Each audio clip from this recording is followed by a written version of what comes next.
Print എടുത്തിട്ട് ഒരു പ്രോസസ്സിൽ കൂടെ കൊണ്ടുപോയി നമ്മുടെ ബ്രെയിനിൻ്റെ ക്ഷമത അല്ലെങ്കിൽ അതിൻ്റെ കപ്പാസിറ്റി മനസ്സിലാക്കും. ഈ ടീനേജ് തുടങ്ങുമ്പോഴാണ് ക്യൂരിയോസിറ്റി കൂടുന്നത്. ടീനേജ് തുടങ്ങുമ്പോഴാണ് അവരുടെ സെക്ഷൽ ഫോർമേഷൻ. ഇപ്പം നമ്മുടെ ബ്രെയിനിന് റിയൽ ഏതാ റിയൽ അല്ലാത്ത ഏതാണെന്ന് അറിയത്തില്ല. അപ്പം ഈ ഫാൻറ്റസി ആയിട്ടുള്ള കാര്യങ്ങളായിരിക്കും ഈ കുട്ടിയുടെ മനസ്സിലേക്ക് ഫീഡ് ചെയ്യുന്നത്. പണിഷ്മെൻറ്റ് നമ്മുടെ മക്കൾക്കുള്ളതല്ല, പണിഷ്മെൻറ്റ് കൾപ്രിറ്റ്സിനുള്ളതാണ്.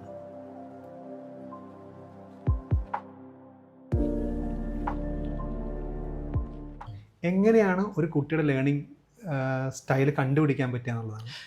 ഒരു കുട്ടിയുടെ ലേണിംഗ് സ്റ്റൈൽ കണ്ടുപിടിക്കാനുള്ള പല മെത്തേഡ്സ് ഉണ്ട്. ഏറ്റവും ലേറ്റസ്റ്റ് ആയിട്ട് അഡ്വാൻസ്ഡ് ആയിട്ടുള്ള ഞങ്ങൾ ക്ലിനിക്കിലൊക്കെ പ്രാക്ടീസ് ചെയ്യുന്നൊരു മെത്തേഡാണ് DMIT test, dermatoglyphics multiple intelligent test. അതായത് നമ്മുടെ ഫിംഗർ പ്രിൻറ്റിൻ്റെ ആ പ്രിൻ്റ് എടുത്തിട്ട് ഒരു പ്രോസസ്സിൽ കൂടെ കൊണ്ടുപോയി നമ്മുടെ ബ്രെയിനിൻ്റെ ക്ഷമത അല്ലെങ്കിൽ അതിൻ്റെ കപ്പാസിറ്റി മനസ്സിലാക്കാം. അതിനകത്തൂടെ ഈ കുട്ടിയുടെ ലേണിംഗ് സ്റ്റൈൽ എന്താണെന്ന് നമുക്ക് കണ്ടുപിടിക്കാൻ പറ്റും. ശരിക്കും ഈ ടെസ്റ്റ് സയൻറ്റിഫിക് ആണോ എന്നുള്ളത്? ഇന്ത്യയിൽ വന്നിട്ട് ഇപ്പോൾ ഏകദേശം 10 വർഷത്തിന് മേളിലായിട്ടുണ്ട്, 10 വർഷത്തോളം ആകുന്നുണ്ട്. മറ്റ് രാജ്യങ്ങളിൽ, അമേരിക്ക പോലുള്ള പല രാജ്യങ്ങളും ഈ ടെസ്റ്റ് ചെയ്യുന്നുണ്ട്. അത് ഭയങ്കര ഹെൽപ്ഫുള്ളാണ്. ഇന്ന് കുട്ടികൾ വീഡിയോ ഗെയിമുകൾ വളരെ ഇഷ്ടപ്പെടുന്നതാണ്, നന്നായി കളിക്കുന്നതാണ്. പക്ഷേ ഇത് ശരിക്കും അവരുടെ മാനസിക അവസ്ഥയെ ബാധിക്കുന്നുണ്ടോ? വീഡിയോ ഗെയിം കൊണ്ട് ഒരു ബ്രെയിൻ എക്സസൈസാണ്. ബ്രെയിനിൻ്റെ കപ്പാസിറ്റിയെ വികസിക്കാനായിട്ട് ചില ഗെയിമുകളൊക്കെ സാധിക്കുന്നുണ്ട്. പിന്നെ അവരുടെ ടെക്നിക്കൽ സ്കില്ല് ഒക്കെ വികസിക്കാനായിട്ട് ചില ടൈപ്പ് വീഡിയോ ഗെയിം സഹായിക്കുന്നുണ്ട്. പക്ഷേ ഇതിനൊരു വലിയൊരു ഡേഞ്ചർ സൈഡുണ്ട്. ചില വീഡിയോ ഗെയിമുകളൊക്കെ ഷൂട്ട് ചെയ്യുക, കൊല്ലുക, കഴുത്തറുത്ത് കൊല്ലുക, ബ്ലഡ് ഷെഡ് ചെയ്യുക, 10ാം നിലയിൽ നിന്നെടുത്ത് താഴോട്ട് ചാടുക. അതൊന്നും ഒരു റിയാലിറ്റി ആകാൻ കൊള്ളാവുന്ന കാര്യങ്ങളല്ല ഒരു കുട്ടിയുടെ ലൈഫിൽ. അതൊരു ഫാൻറ്റസിയാണ്. അപ്പം നമ്മുടെ ബ്രെയിനിന് റിയൽ ഏതാ റിയൽ അല്ലാത്ത ഏതാണെന്ന് അറിയത്തില്ല. അപ്പം ഈ ഫാൻറ്റസി ആയിട്ടുള്ള കാര്യങ്ങളായിരിക്കും ഈ കുട്ടിയുടെ മനസ്സിലേക്ക് ഫീഡ് ചെയ്യുന്നത്. ഒരു എക്സാമ്പിൾ പറഞ്ഞാൽ, ഒരു കേസ് ഒരു ദിവസം നമുക്ക് വന്നതാണ്. ഒരു 8 വയസ്സുള്ളൊരു പെൺകുട്ടി അമ്മ എന്തോ പറഞ്ഞു. അന്നേരം അമ്മ കോമ്പസ് കൊണ്ട് കുത്താനടി ചെല്ലുക. ഞാൻ നിന്നെ ഇപ്പം കുത്തിക്കൊല്ലും, നിന്നെ നോക്കിയാ ഞാൻ നിന്നെ ഇപ്പം കുത്തിക്കൊല്ലും എന്ന് പറഞ്ഞിട്ട് കോമ്പസ് എടുത്തുകൊണ്ട് ചെല്ലുക. ആ അമ്മ പകച്ചു നിന്നുപോയി. പെട്ടെന്നൊരു സൈക്കോളജിസ്റ്റിൻ്റെ അടുക്കെ ചെന്ന് ഈ കാര്യം ഷെയർ ചെയ്തു. ആ കുട്ടിയെ ചൈൽഡ് സൈക്കോളജിസ്റ്റിൻ്റെ അടുക്കെ കൊണ്ടുവന്ന് ഇതിനെ ഡിഗ് ചെയ്ത് നോക്കിയപ്പോഴത്തേന് മനസ്സിലായ ഒരു കാര്യം, ഈ കുട്ടി വീഡിയോ ഗെയിം കാണുന്നുണ്ട്. ഈ വീഡിയോ ഗെയിമിനകത്ത് ഈ കുന്തം വെച്ച് കുത്തിക്കൊല്ലുന്ന ഭാഗങ്ങളൊക്കെ ആ കുട്ടി കളിക്കുന്നുണ്ട്. അത് ബ്രെയിനിനകത്ത് ഫീഡ് ചെയ്തിട്ടുണ്ട്. ആ സാധനം റിയൽ ലൈഫിൽ കൊണ്ടുവന്നതാണ്. അപ്പം ഇതൊരു ഫാൻറ്റസി വേൾഡിലേക്ക് കൊണ്ടുപോകുന്നുണ്ട്. This fantasy is not reality. അതൊന്ന്. രണ്ടാമത്തെ പ്രധാനപ്പെട്ട ഒരു വിഷയമാണ്, ഇത് കുട്ടികളുടെ സോഷ്യൽ സ്കിൽസിനെ ഭയങ്കരമായിട്ട് ബാധിക്കുന്നുണ്ട്. കുട്ടികളുടെ ബ്രെയിനിൻ്റെ പ്രൊഡക്ടിവിറ്റി, അവരുടെ ബ്രെയിനിൻ്റെ കപ്പാസിറ്റി, ക്രിയേറ്റിവിറ്റി, ഇതിനെയൊക്കെ ഭയങ്കരമായിട്ട് ബാധിക്കുന്നുണ്ട്. ചില കുട്ടികൾ ഇതിന് അഡിക്റ്റഡ് ആണ്. അഡിക്ഷൻ എന്ന് പറഞ്ഞാൽ ഇപ്പം മദ്യപാനത്തിന് അഡിക്റ്റഡായി അത് തെറ്റെന്നല്ല, എന്തിനും അഡിക്റ്റഡ് ആണെങ്കിൽ തെറ്റാ. മലയാളത്തിൽ ചൊല്ലുണ്ട്, അധികമായാൽ അമൃതും വിഷം. ഈ വീഡിയോ ഗെയിമിന് അഡിക്റ്റഡ് ആയിട്ട് രാത്രിയിൽ ഉറക്കമില്ലാതെ 2-3 ദിവസമൊക്കെ വീഡിയോ ഗെയിം കളിച്ചിട്ട്, അറിയാമല്ലോ ഇഷ്ടംപോലെ ന്യൂസസ് കേൾക്കുന്നതല്ലേ, സൂയിസൈഡ് ഉണ്ടാകുന്നു, ചിലരെ കൊല്ലുന്നു. അതിനൊക്കെ റീസൺ ഇങ്ങനെ ഡിഗ് ചെയ്ത് ചെല്ലുമ്പോൾ മനസ്സിലാകുന്ന ഈ വീഡിയോ ഗെയിംസാണ്. പേരൻസ് വളരെ ശ്രദ്ധിക്കേണ്ടത്, what type of games the kids are playing, ഏത് ടൈപ്പാണ്, അതിൻ്റെ എയിം എന്താണ്, അതിൻ്റെ ഉള്ളടക്കം എന്താണെന്നുള്ള കാര്യം ഉറപ്പായിട്ടും പേരൻസ് അറിഞ്ഞിരിക്കണം. അത് ഇമ്പോർട്ടൻ്റ് ആണ്.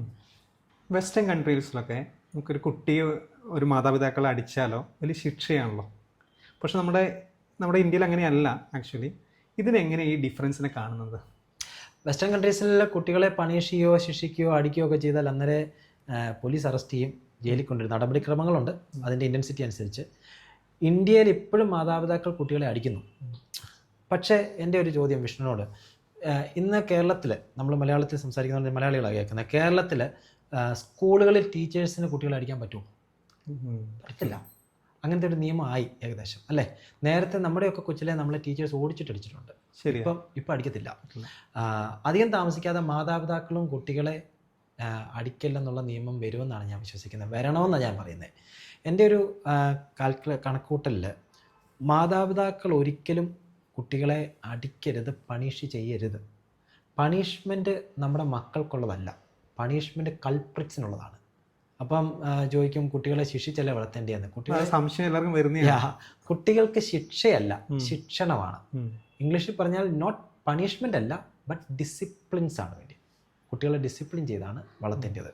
പക്ഷെ അത് പഠിപ്പിക്കാൻ പറ്റുമോ നല്ല രീതിയിൽ ഡിസിപ്ലിൻസ്? അതും ചിലപ്പം പണിഷ്മെന്റേ കാണില്ലേ കുട്ടികളെ? തീർച്ചയായിട്ടും പറ്റും. നമ്മൾ മാതാപിതാക്കൾക്ക് പറ്റുന്ന ഒരു അബദ്ധം, അതൊരു വലിയ തെറ്റാണ്. എന്നെ കേൾക്കുന്ന മാതാപിതാക്കളുണ്ടെങ്കിൽ നിങ്ങൾ വളരെ ശ്രദ്ധിക്കേണ്ടത്, ഇന്ന് നിങ്ങളുടെ ഒരു കുട്ടി ഒരു തെറ്റ് ചെയ്തു, ആ തെറ്റിന് ഒരാഴ്ച കഴിഞ്ഞിട്ട് ആ കുട്ടിയെ പണിഷ് ചെയ്യാൻ പറ്റുമോ? പറ്റത്തില്ല. പറ്റാത്ത എന്തുകൊണ്ടാണെന്ന് ചോദിച്ചാൽ അതിൻ്റെ ആ ചൂടങ്ങ് പോയെന്നാ. എന്തിൻ്റെ ചൂടാ? നമ്മുടെ ആങ്കറിൻ്റെ ചൂട് പോയി. അപ്പോൾ ആ കുട്ടിയെ പണിഷ് ചെയ്തത് എന്തിനു വേണ്ടിയാണ്? നമ്മുടെ ആങ്കർ കുറയാൻ വേണ്ടിയാണ്. ഒരാഴ്ച കഴിഞ്ഞിട്ട് എന്തുകൊണ്ട് ഈ കാര്യം പറഞ്ഞിട്ട് പണിഷ് ചെയ്യാൻ പറ്റുന്നില്ല? ഇപ്പോൾ ഒരു കുറ്റവാളി കുറ്റം ചെയ്താൽ അവനെ പോലീസ് അറസ്റ്റ് ചെയ്ത് അന്ന് തന്നെ തൂക്കിക്കൊല്ലുന്നില്ലല്ലോ. അവനെ വിചാരണ ചെയ്തിട്ട് വാദവും വാദപ്രതിവാദവും കഴിഞ്ഞിട്ട് ആ കുറ്റവാളിക്ക് പറയാനുള്ളതും കൂടെ കേട്ടിട്ടാണ് അവന് ശിക്ഷ കൊടുക്കുന്നത്. പക്ഷെ നമ്മൾ മക്കളെയോ കുറ്റം ചെയ്ത് അന്നേരം എടുത്തിട്ട് അടിക്കുക, അന്നേരം പണിഷ് ചെയ്യുക. Don't do it. ഒരിക്കലും ചെയ്ത് നമ്മുടെ ദേഷ്യം തീർക്കാനായിട്ടുള്ള ഒരു വസ്തുവല്ല നമ്മുടെ മക്കൾ. മറിച്ച് അവർക്ക് ശിക്ഷണം കൊടുക്കണം, ഡിസിപ്ലിൻസ് കൊടുക്കണം. ഉദാഹരണം പറഞ്ഞാൽ ഞാൻ 2 മക്കളുടെ അപ്പനാണ്. മൂത്ത മോന് 14 വയസ്സുണ്ട്, രണ്ടാമത്തെ മോളാണ്, അവൾക്ക് 7 വയസ്സുണ്ട്. ഞങ്ങൾ കൊടുക്കുന്നത് ടൈം ഔട്ട് ഫോർ 15 മിനിറ്റ്സ്. ഒരു കുറ്റം ചെയ്താൽ ടൈം ഔട്ട് ഫോർ 15 മിനിറ്റ്സ്. അവിടെ പോയിരുന്നിട്ട് പറയും, നീ ഇപ്പോൾ ഈ കുറ്റം ചെയ്തിട്ടുണ്ട്, അതുകൊണ്ട് 15 മിനിറ്റ് നീ വേറെ ആക്ടിവിറ്റീസ് ഒന്നും ചെയ്യണ്ട. അവിടെ ഇരുന്നിട്ട് ആ കുറ്റം നിനക്ക് ബോധ്യം വന്നിട്ട് കം ബാക്ക്, നമുക്ക് സംസാരിക്കാം. നമുക്ക് കുറ്റം ബോധ്യപ്പെട്ട് കഴിയുമ്പോൾ 15 മിനിറ്റ് ഡോണ്ട് ഡു എനിത്തിങ്. അടുത്ത ഇതാണ് ഞങ്ങൾ ഇമ്പോസിഷൻ കൊടുക്കും. I will be an obedient child to my parents. I am a proud child of my parent എന്നൊക്കെ പറഞ്ഞ് 100 പ്രാവശ്യം ഇമ്പോസിഷൻ എഴുതാൻ കൊടുക്കും. ഒരു ഡിസിപ്ലിനറി ആക്ഷനാണ്.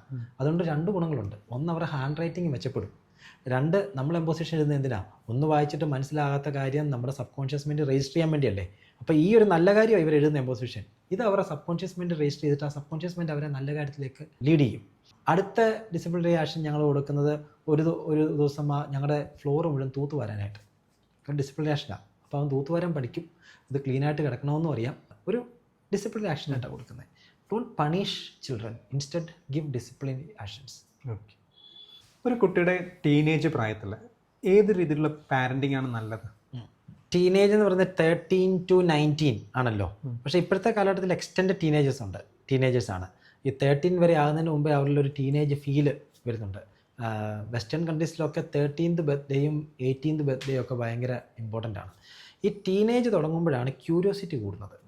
ടീനേജ് തുടങ്ങുമ്പോഴാണ് അവരുടെ സെക്ഷൽ ഫോർമേഷൻ, സെക്ഷൽ ഓർഗൻസിൻ്റെ ഫോർമേഷൻസ്, അവരുടെ ഹോർമോണൽ ചേഞ്ചസ് ഒക്കെ നടക്കുന്നത്.